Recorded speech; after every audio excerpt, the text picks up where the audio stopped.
Doctor Ambedkar memorial welfare society के केंद्रीय चुनावों को लेकर आज खास चर्चा करने के लिए दो खास मेहमानों के साथ हम उपस्थित हैं। हमारे साथ है जसवंत संपत राम, आप वर्तमान अध्यक्ष हैं सोसाइटी के, और साथ में हैं हमारे जीएल वर्मा जी, आप महासचिव हैं अभी सोसाइटी के। सर, दरअसल अभी तमाम चर्चाएं समाज में चल रही है केंद्रीय चुनाव समिति के चुनावों को लेकर, स्थितियां परिस्थितियां विपरीत बताई जा रही है, तो आपका इस पर क्या कहना है? दरअसल ये बहुत अच्छा प्रश्न आपने पूछा है जी। और मैं स्पष्ट करना चाहूँगा कि मैं अंबेडकर मेमोरियल सोसाइटी का मई 24 से अध्यक्ष हूँ, और क्योंकि कार्यकारिणी का कार्य समिति का कार्यकाल नवंबर 2025 में समाप्त हो रहा था, इसलिए हमने सितंबर माह में श्री जेपी विमल रिटायर्ड आईएएस हैं जी, उनको चुनाव अधिकारी बनाया जी, और उन्हें स्वतंत्रता दी कि वे अपनी चुनाव समिति बनाएं और निष्पक्ष और बिल्कुल निर्विवाद जी, वो कार्य समिति के चुनाव कराएं। जी, ये प्रक्रिया बहुत शांति से चल रही थी, जी, पर दुर्भाग्यपूर्ण बात ये रही कि विधान के अनुसार और परंपरा के अनुसार जी, चुनाव अधिकारी केवल उसी मतदान सूची पे चुनाव कराते हैं जी, जो अध्यक्ष और महासचिव द्वारा उन्हें दी जाती है, जी, क्योंकि ये विधान की भी व्यवस्था है जी, कि मतदाता सूची जो तैयार होती है जी, उसका स्थायी जो कार्यालय है जी, वो महासचिव का कार्यालय होता है, जी, जो 12 महीने कार्य करता है, और सारी की सारी जो एप्लीकेशंस होती हैं जी, सदस्य बनने की वो उसी कार्यालय में आती है। वही उनका परीक्षण होता है और वही निर्णय होता है कि उन्होंने सभी मापदंड आवश्यकताएं पूरी करी हैं, और जो उसकी शुल्क है उसका 410 रुपये वो पूरा जमा हो गया है।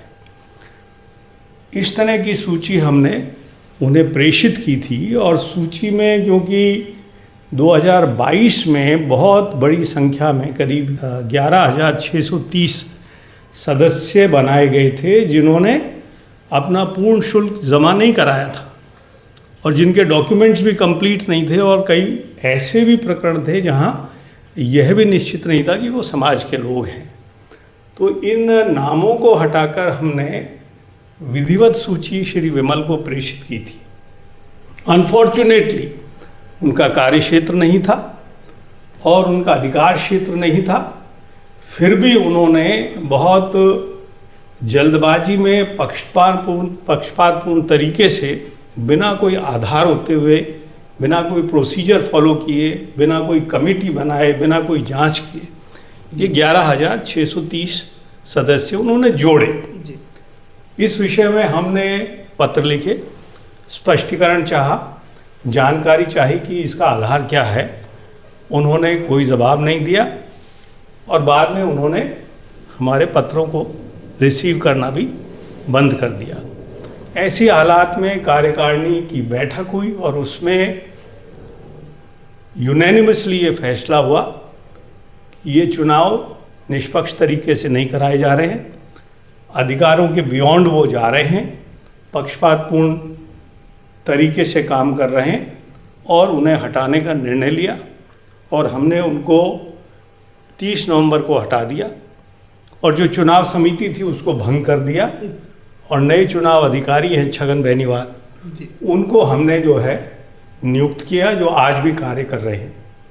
तो इस प्रकार जो वर्तमान में विमल साहब द्वारा चुनाव प्रक्रिया जारी की जा रही है वो पूर्ण रूप से विधान के खिलाफ है, असंवैधानिक है, उसकी कोई लीगैलिटी नहीं है, कोई उसमें निष्पक्षता नहीं है, और एक तरीके से वो एक पर्टिकुलर ग्रुप को रिप्रेजेंट करने लगे हैं।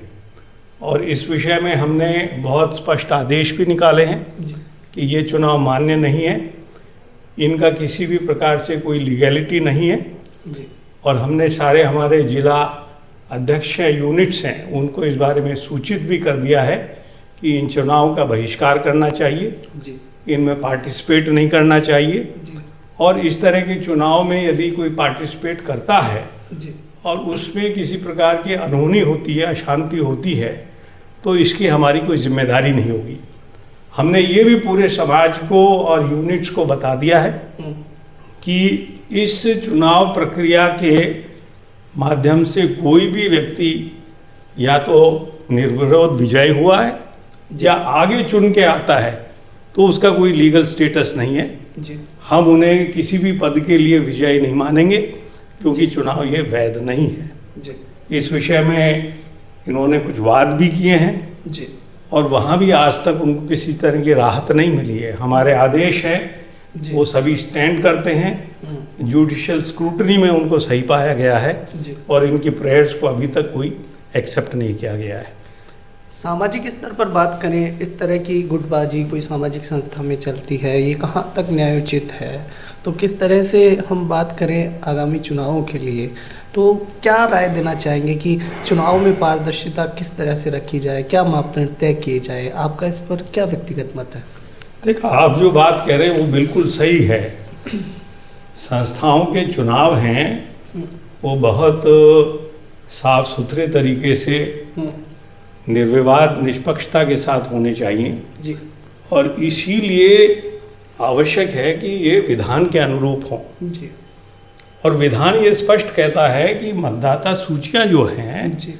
वो अध्यक्ष और महासचिव जो प्रेजेंट करेंगे जी। उन्हीं के आधार पे चुनाव अधिकारी चुनाव कराएंगे।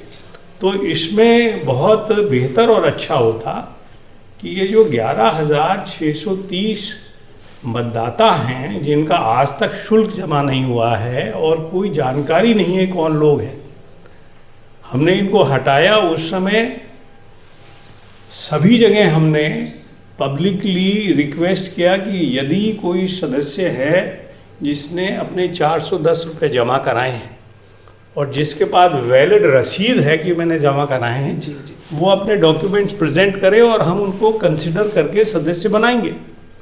आपको ताज्जुब होगा कि 11,630 में से आज तक एक भी व्यक्ति हमारे सामने नहीं आया जिसने कहा कि साहब मैंने पैसे जमा कराए, ये मेरी रसीद है और मुझे सदस्य बनाओ। जी। तो इससे बड़ा तो कोई स्कैम ही नहीं हो सकता है। अभी कुछ और चीज़ें सामाजिक रूप से प्रचलन में हैं। सोशल मीडिया की बात करें तो यूथ में प्रचलन में है, समाज के बीच में प्रचलन में है कि जिस तरह से गुटबाजी हो रही है, चुनाव कार्यालय को रैगर छात्रावास में स्थापित करना, ये कहाँ तक आपको उचित लगता है? क्या कहेंगे इस बारे में सर? ये आपने बहुत अच्छा बिंदु उठाया है जी। और मैं इसमें स्पष्ट करना चाहूँगा कि आज तक सारे संस्था के चुनाव हैं जी। वो हमारा झालाना डूंगरी जो प्रांगण है वहाँ से संचालित हुए हैं बिगिनिंग टू एंड। और हमने जब इनको अध्यक्ष बनाया जी। तो जिस तरह परंपरा थी, हमारा बहुत बड़ा हॉल है वो हमने इनका कार्यालय बनाया। अनफॉर्चुनेटली 29 तारीख को इन्होंने वहाँ एक दूसरे पक्ष ने बड़ी बैठक करी और स्वयं ने ही जाके उस कार्यालय के ऊपर ताले लगा दिए जी। और इसके बाद उन्होंने मनमर्जी से किसी और कमरे को कार्यालय बनाया जो नहीं होना चाहिए। जी। और बाद में इनके मन में क्या थी हमें पता नहीं, इन्होंने जो काम हमारे प्रांगण से होना चाहिए, जो ऑफिशियल ऑफिस है, उसको किसी दूसरे समाज के हॉस्टल में शिफ्ट कर दिया जहाँ कोई पारदर्शिता नहीं है जी। कोई जाता नहीं है, वो एक पक्षीय कार्रवाई कर रहे हैं जी। मुझे ये भी बताया कि उन्होंने जो मतदान केंद्र बनाया है, जो मतगणना का केंद्र बनाया है जी। वो भी संस्था में नहीं बना कि किसी प्राइवेट प्लेस में बनाया है। तो मैं तो मानता हूँ ये दोनों तीनों चीज़ बहुत ही ज़्यादा अनुचित है जी।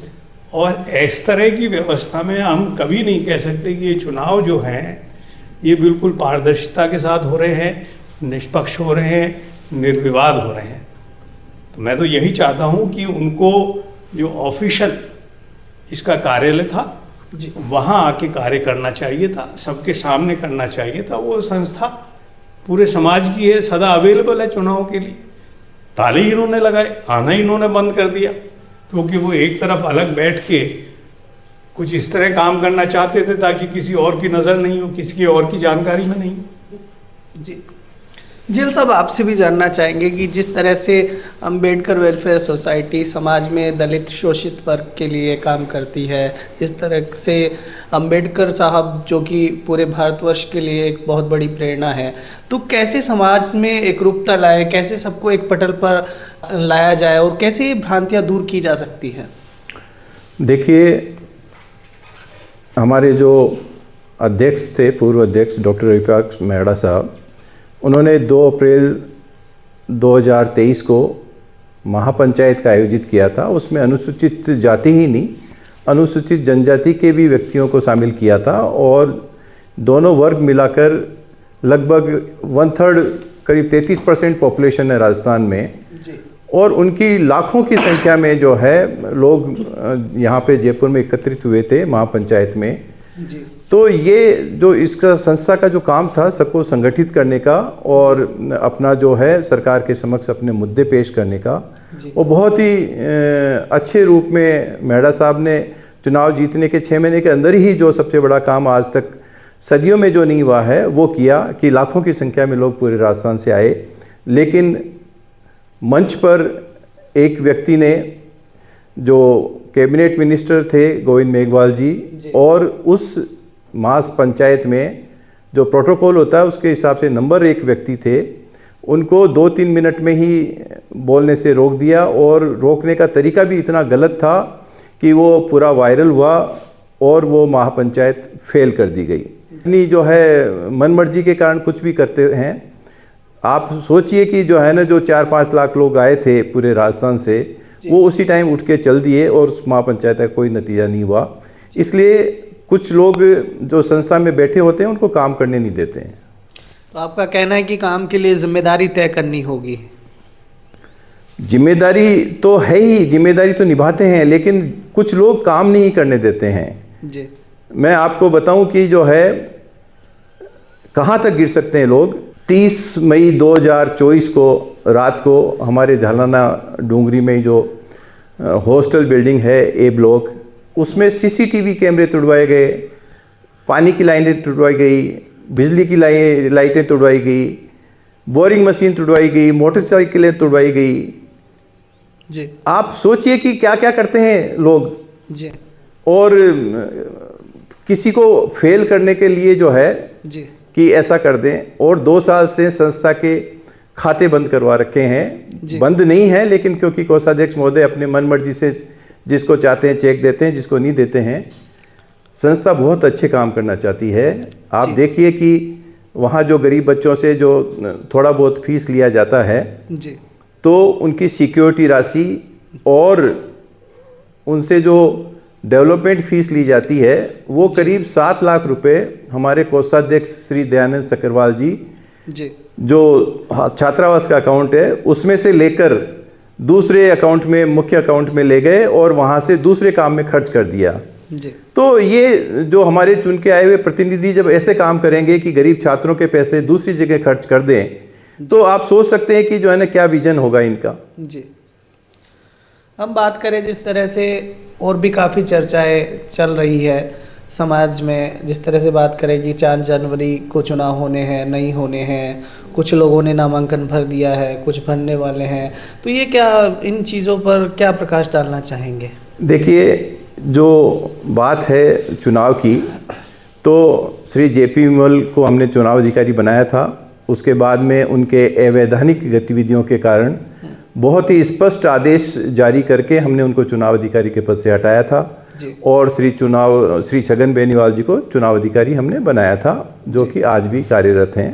इससे पीड़ित तो कहो अपने आप को या कुछ भी कहो, बनवारी लाल बैरवा जी जो वरिष्ठ उपाध्यक्ष हैं वो माननीय न्यायालय में गए कि साहब जेपी विमल साहब को चुनाव अधिकारी के पद से हटाने के आदेश गलत है, इनको निरस्त किया जाए।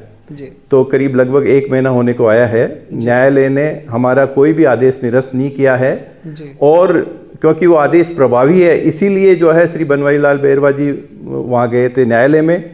जब आदेश उनको हटाने का आज भी प्रभावी है तो वो चुनाव अवैधानिक हैं और अवैधानिक होने के कारण जो है हम सबसे अनुरोध करते हैं कि अवैधानिक चुनाव में कोई भी भाग नहीं ले, वैधानिक तरीके से हम समय पर चुनाव करवाएंगे। जी, चूँकि आप दोनों ही संगठन के, सोसाइटी के जिम्मेदार व्यक्ति हैं, तो आपसे जानना चाहेंगे कि अभी जो जिला समितियां हैं उनकी इस विषय पर क्या प्रतिक्रिया है दरअसल? देखिए, ये जो 4 जनवरी को अवैधानिक चुनाव हो रहे हैं जी, तो जिन भी जिला शाखाओं को ये सूचना मिल गई है और समझ गए हैं जी, उन्होंने लिखित में आधे से करीब आधे जिलों ने लिखित में सूचना जारी कर दी है कि वो इन चुनाव को अवैध मानते हैं, इसलिए इन चुनावों का बहिष्कार करते हैं। जी, और अधिकांश जिलों में भले ही रिटर्न में नहीं दिया है लिखित में, लेकिन वो बहिष्कार में भाग ले रहे हैं। अभी बीच में एक सामाजिक समझौते को भी लेकर कुछ चर्चाएं चली, जिसमें हनुमान प्रसाद जी को अध्यक्ष बनाने की बात कही गई थी, तो उस विषय पर क्या कहना चाहेंगे कि ये कहाँ तक सफल हुआ? नहीं, इस विषय में मैं बताना चाहूँगा कि निश्चित रूप से एक सामाजिक समझौता हुआ था जी, और समाज के 13 बहुत वरिष्ठ अधिकारी थे, उन सब ने मिलके उस पर दस्तखत किए थे। और आपने जो पहले बात कही थी कि समाज की एकता बनी रहे, जी, निश्चित रूप से वो एकता बनाने के लिए ही हम लोगों ने मिलके हनुमान प्रसाद जी को अध्यक्ष के रूप में स्वीकार किया था। जी, और उसकी एवज में सभी ने जी, हनुमान प्रसाद जी साहब से ये अपेक्षा की थी जी, और उन्होंने ये हमें कमिटमेंट और विश्वास दिलाया था कि वो बाकी केंद्रीय कार्य समिति के जो सदस्य बनाएंगे, महासचिव बनाएंगे, वरिष्ठ उपाध्यक्ष बनाएंगे, कोषाध्यक्ष बनाएंगे, वो किसी भी ग्रुप का नहीं होगा, किसी भी गुट का नहीं होगा, वो निष्पक्ष होंगे, निर्विवाद होंगे और जो सबको मान्य होंगे। ये एक बहुत बड़ी कंडीशन थी उस पर। और दूसरे पक्ष ने ये भी चाहा था कि साहब चुनाव जल्दी होने चाहिए और जेपी बिमल साहब का जो प्रोग्राम है जारी हो गया है उसी के अनुरूप करा दी जाए। और ये भी उसमें तय हुआ था कि जो चुनाव समितियां हैं वो मर्ज होके मिल के काम करें ताकि एक सौहार्दपूर्ण वातावरण में चुनाव हो जाए। और सबसे अहम बात उसमें ये थी कि जो 11,630 विवादित जो मतदाता हैं वो सब अबेयंस में रखे जाएंगे, वो पार्टिसिपेट नहीं करेंगे, वो मतदाता सूची के अंश नहीं होंगे इस चुनाव में। और आगे जो भी कार्य समिति जीत के आएगी वो जांच करके फैसला करेगी। अनफॉर्चुनेटली ये सारी ही कंडीशंस हैं, दूसरे पक्ष ने सम्मान नहीं किया और उनको तोड़ दी उन्होंने। नेक्स्ट डे जब आखिरी दिन था फॉर्म्स को भरने का, तो स्वयं सतवीर सिंह जी जो उसके सिग्नेटरी थे उन्होंने खुद ही पर्चा दाखिल कर दिया। नवल साहब थे जो उससे सिग्नेटरी थे, उन्होंने वरिष्ठ उपाध्यक्ष के लिए पर्चा दाखिल कर दिया। हमारी ओर से रवि प्रकाश मेहता जी ने सम्मान किया, उन्होंने पर्चा दाखिल ही नहीं किया, आज वो उम्मीदवार भी नहीं है। हनुमान प्रसाद जी साहब जिसको पूरा समाज मानता है, सम्मान करता है, उन्होंने उस पक्ष के बिल्कुल जो कोर ग्रुप के लोग थे उनको महासचिव के लिए चुना, वरिष्ठ उपाध्यक्ष के लिए चुना, ट्रेजरर के लिए चुना। और मैं ये कहूँ कि सार्वजनिक रूप से आज तक उन्होंने ऑफिशियली घोषणा ही नहीं की कि ये 3 मैंने व्यक्ति हैं वो अलग अलग पदों के लिए चुने हैं, जो कि वो होनी चाहिए थी सार्वजनिक घोषणा। और इस वजह से बहुत से समाज के प्रतिभाशाली लोग उस समझौते का मान करते हुए उन्होंने जो है अपने कैंडिडेचर ही वापस ले लिए, उनको अपॉर्चुनिटी ही नहीं मिली क्योंकि उन्होंने माना कि साहब ये समझौते के तहत पहले ही समाज ने तय कर लिया है तो हम नहीं भरेंगे। बाद में वंचित रह गए, इसलिए भी वंचित रह गए कि वो जो चुनाव समिति थी वो अपने झालाना डूंगरी ऑफिशियल प्रांगण में फंक्शन न करके कहीं दूर दराज किसी और स्थान पे काम कर रही थी, उनको जानकारी नहीं थी कि कहाँ फॉर्म भरे जाने, जब तक पहुँचे वो फॉर्म ही नहीं भर पाए। और सबसे बुरी बात ये हुई जो लिखित में स्वीकार किया सबने कि 11,360 विवादित जो मतदाता हैं वो चुनाव में भाग नहीं लेंगे, वो अबेंस में रहेंगे, उनको इन्होंने शामिल कर लिया। आज उनको शामिल करके वो चुनाव करा रहे हैं। तो अनफॉर्चुनेट बातें ये हुई कि दूसरे पक्ष ने उस समझौते का सम्मान नहीं किया, और यदि सम्मान किया होता तो आज ये नौबत नहीं आती। हमने पूरा सम्मान किया। जी मेहड़ा साहब ने फॉर्म नहीं भरा, जी सतवीर सिंह जी ने सिग्नेचर किया खुद ने, जी और आज भी वो चुनाव लड़ रहे हैं। जी। तो यही कारण है समझौता सफल है।